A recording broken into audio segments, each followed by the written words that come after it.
Yes, oh. Maganda. Feeling mo ito. So, dapat malinis lagi. Yun yung outcome.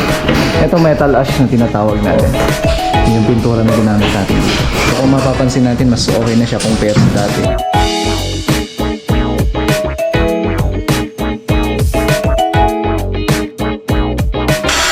Lahat ng mga bagay kaya natin gawin yan, ayusin. Kasi sabi ko nga, hindi ko siya kinoconsider as varnish pagka ganito. Ang kagandahan niya, pag naka-pocket hole ka, napakadali magdugtong. Wow. Tingnan niyo naman yung kulay, no?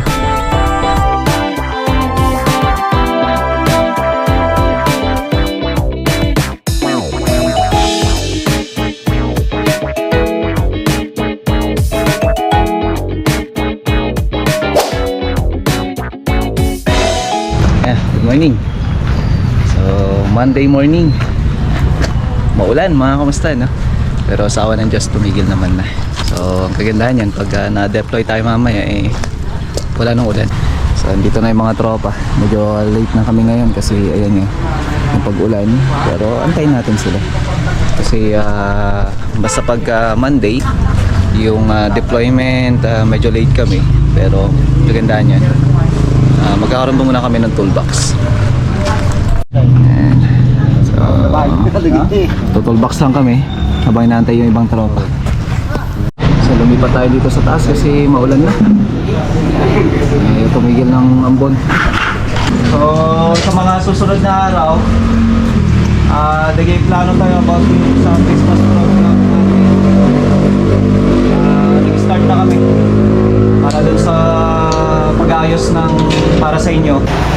Okay, so let us pray once again, dear Father God. We thank you for this another day, Lord God. Salamat dahil binigyan mo kami ng lahat ng kailangan po namin, blessings, Lord God. And lahat po ng mga mag-iingat po sa amin, Lord God. Salamat po sa aming paggawa ngayong linggo na to. Sa mga susunod pa na araw, Lord God, sana po ingatan mo po kami, gabayan mo po kami, bigyan mo kami ng knowledge, wisdom sa aming pagkatrabaho. At bigyan mo kami ng courage, kasiyahan, Lord God, sa aming mga ginagawa para po may balik po namin kung ano po yung nararapat para sa kumpanya nito. Lord God, salamat. Sana po gabayan mo po, hindi lamang po yung sarili namin, kundi sa aming mga pamilya na naiiwan po namin sa aming mga tahanan. At hiningi po namin ang inyong basbas, Lord God, blessings, Lord God. Sana po may balik na po kung ano po yung pwedeng ibalik. Lalo-lalo na po sa isang bagay na hinimit po na sana po may balik na po ito, Lord God, para sa mga tao na nandito ngayon na nararapat lamang po na may balik din para sa kanila, Lord God. Lord God, kinocommit po namin ang lahat po ng mga pagkukulang namin po sa iyo, sa mga kapwa namin, Lord God. Sana po patawarin mo po kami, Lord God. At sana po pakalinisan mo po ang bawat isipan po namin sa lahat po ng mga bagay-bagay na pwede pong ibigay sa amin, Lord God. Lord God, salamat sa lahat-lahat. Pakaingatan mo po kami. Ito po yung aming samod dalangin. In Jesus' name we pray. Amen. Okay, so deployment. Ganun din yung mga pupunta ng Bamba. Okay, so tara. So hiramin nila si Pula. Bibigay ng kawayan.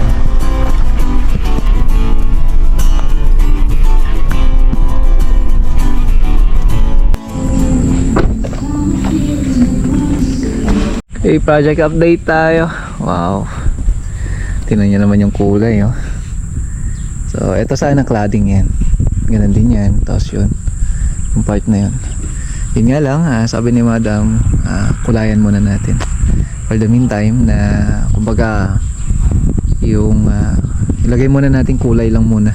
Pansamantala. Kasi pagdating niya, ika-cladding natin yan. So, yun yung mga ginawa muna natin dyan. Ginawa muna natin yung kulay kung ano yung nandun sa may perspective natin. So sinundan muna natin yun. At ito na nga po yung kinalabasan.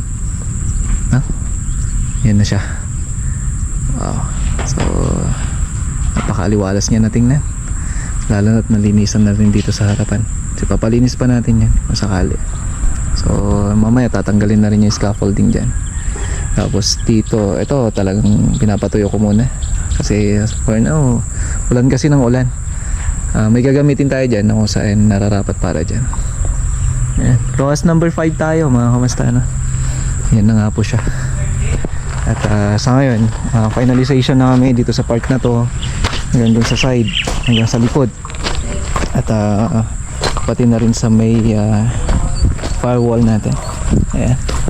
So finalize na rin ho namin yan. Buo yan papunta ron. At dito sa may firewall kasi, ito yun yung kung saan pinag-usapan namin ni Madam kasi akala ko window.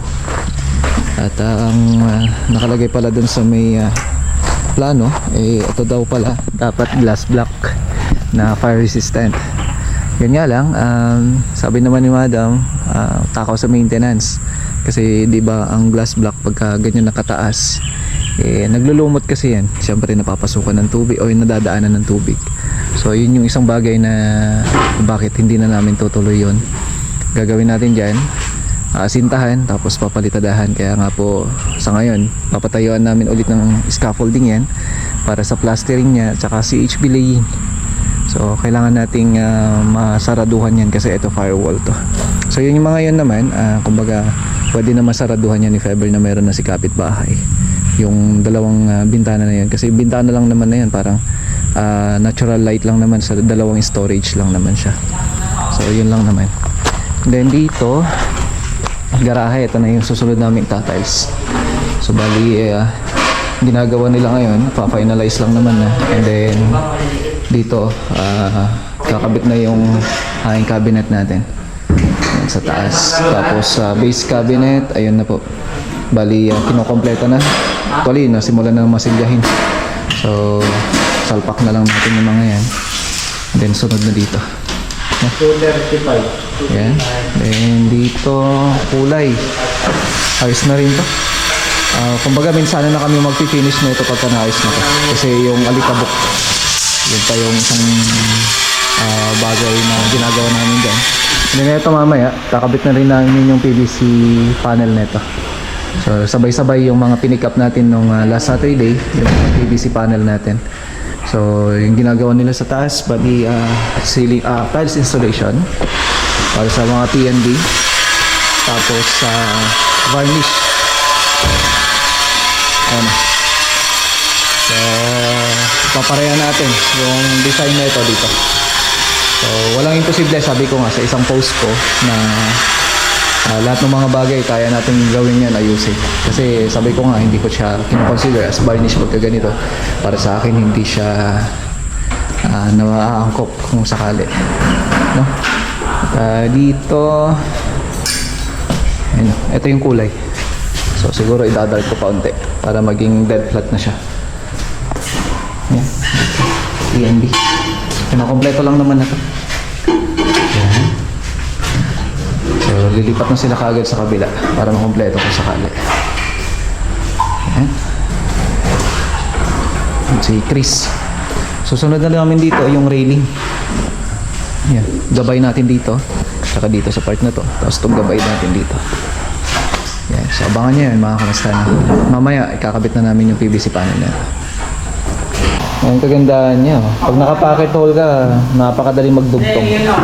Kasi ang ano ito, ang direction niya, hindi siya yung straight kundi pa-side kasi ang ply ang ply niya, no, hindi ply ito. Ang ply niya ay dire-diretso. So pagka pa ganyan, ibig sabihin kapit na kapit lahat, kumbaga naka-angle siya. So ibig sabihin, dadamaan niya lahat yan kapag gumagamit ka ng pocket hole. Compare mo dun sa diretso. Pag diretso kasi yan, pwedeng bumuka. Pero depende sa board na ginagamit mo. Kasi ito, kahit na diretso, okay naman. Yun nga lang, ang kagandahan nun, pagka medyo pasibat, o kaya pa slant, o kaya naman naka-angle siya, ang kagandahan niya, kapit na kapit. Halos lahat ng ply niyan. No? So, kagaya na ito, dugtong to. Ayan o, dugtong siya. Yeah. So, gamitan mo lang siya ng glue, tapos kabit na. Yan ang bentahin niya.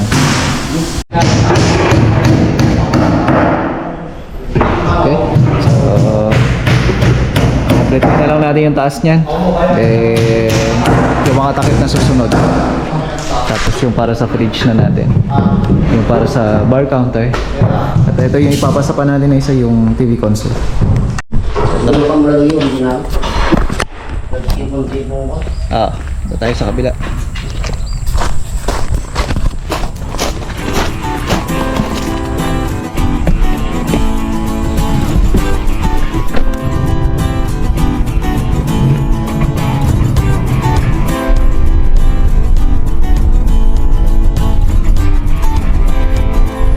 So, dito na tayo sa Oasis.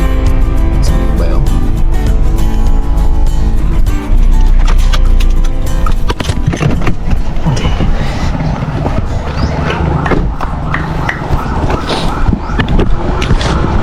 Sinuot ko na yung eyeglass ko kasi nararamdaman ko yung sakit ng ulo ko. Pagka ganito may na-migraine ako mga kamusta na.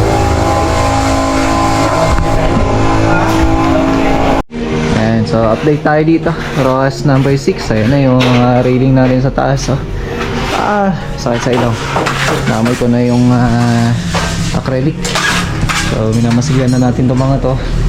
Tapos mamaya kakabit na lahat ng PVC panel natin dito. Ayan, so ito tatakpan na lang daw natin ito. Ayan, so bali lalagyan na natin yan. Dito naman sa loob, so clearing na kami. Ito yung PVC panel na ito yung pupunta doon. So bali dito kinakompleto na namin. Ayan, ibabarnish na ni Papa yan. So tatapusin na namin yan mamaya. Then ganoon din dito. So NCCR ka? sasabay na natin to lahat. Then dito, ayan, bubugahan na namin lahat na. So bali pinopondohan na namin lahat mga kamusta na, para makumpleto na. At yung ibang ginagawa natin, pinokompleto na ho natin. Ganda nung dating na, no? Lalo na kapag ka na-finish na. Dito nagkakabit na rin si Joshua ng yan, ilaw. So ito yung ilaw niya.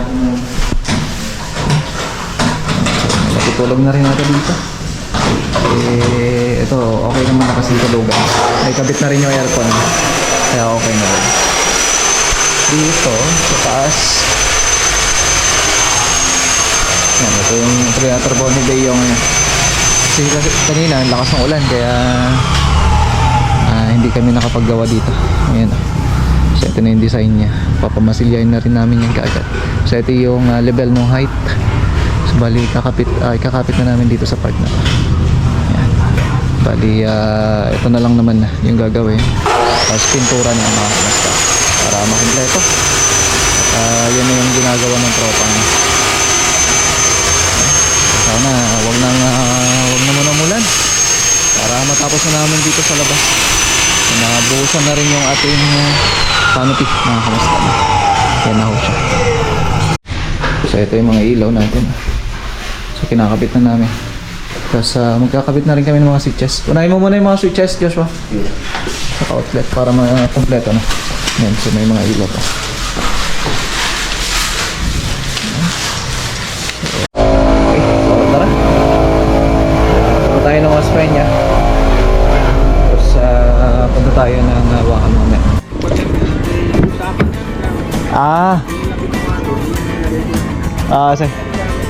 Sige po. Yan si Sir Kits. Diretso muna tayo sa bahay. Kulay. Ganda ng kulay niya. Kulay lang. Ayan, so kakain na tayo. Ayan. Kulay si Mami. Ito bigay naman ni Willan, yung isang worker natin, isang tropa. So alam niya kasi na siyempre kung tayo mahilig tayo sa gulay, hindi sa mahilig, kung talagang yun may gusto kong ulam. So hindi mawawalang gulay sa akin. Sana po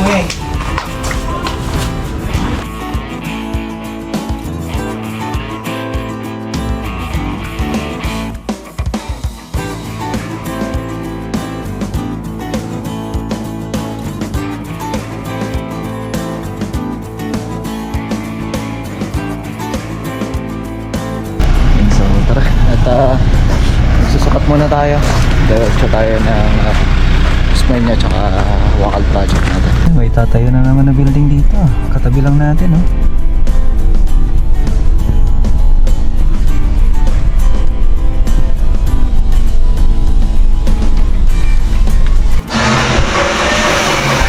Update tayo dito sa Osmeña Solano project natin. Ayun, oh. Install na yung mga salamin natin, no?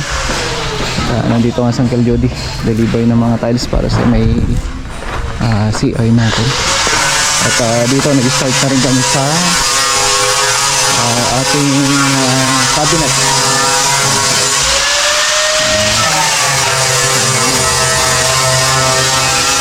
Ready? So halos okay na lahat pa. Bali yung ginagawa na lang namin ngayon ay yung sa cabinet niya. Ayun na ho siya. Ayan. So may ginagawa na lang din kami sa tiles niya para dito sa sink, tsaka ito na lang din. So ito yung nag-gas na rin namin yung hamba. So yung sa may TNB natin ayos na ayos na. Napakaganda. So ito na lang din yung lalagyan natin na isa. Okay. Ayan, natamaan sa check mo nga. So dito sa may master bedroom, ayan na. So dito sa awning natin.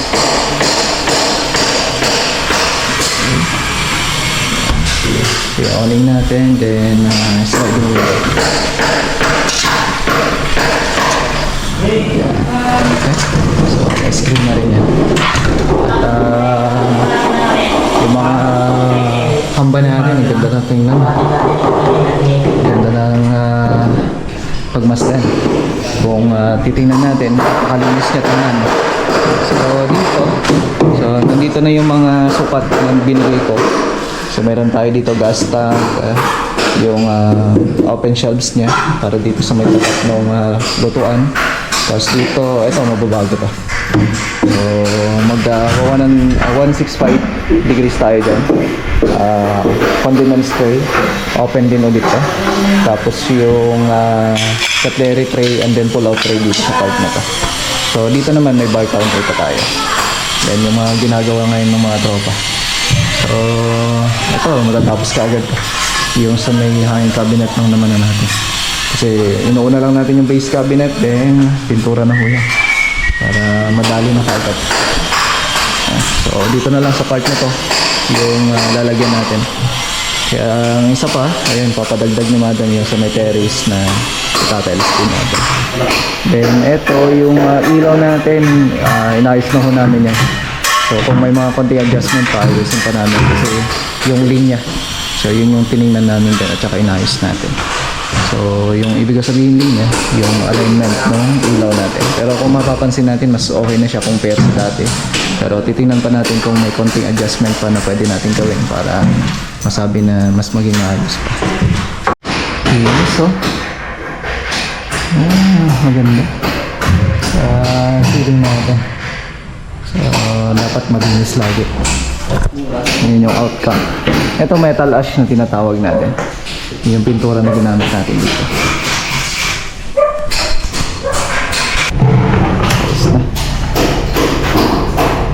So ito yung lagayan ng cutlery tray natin. So tara. Palis na rin sanggal doon.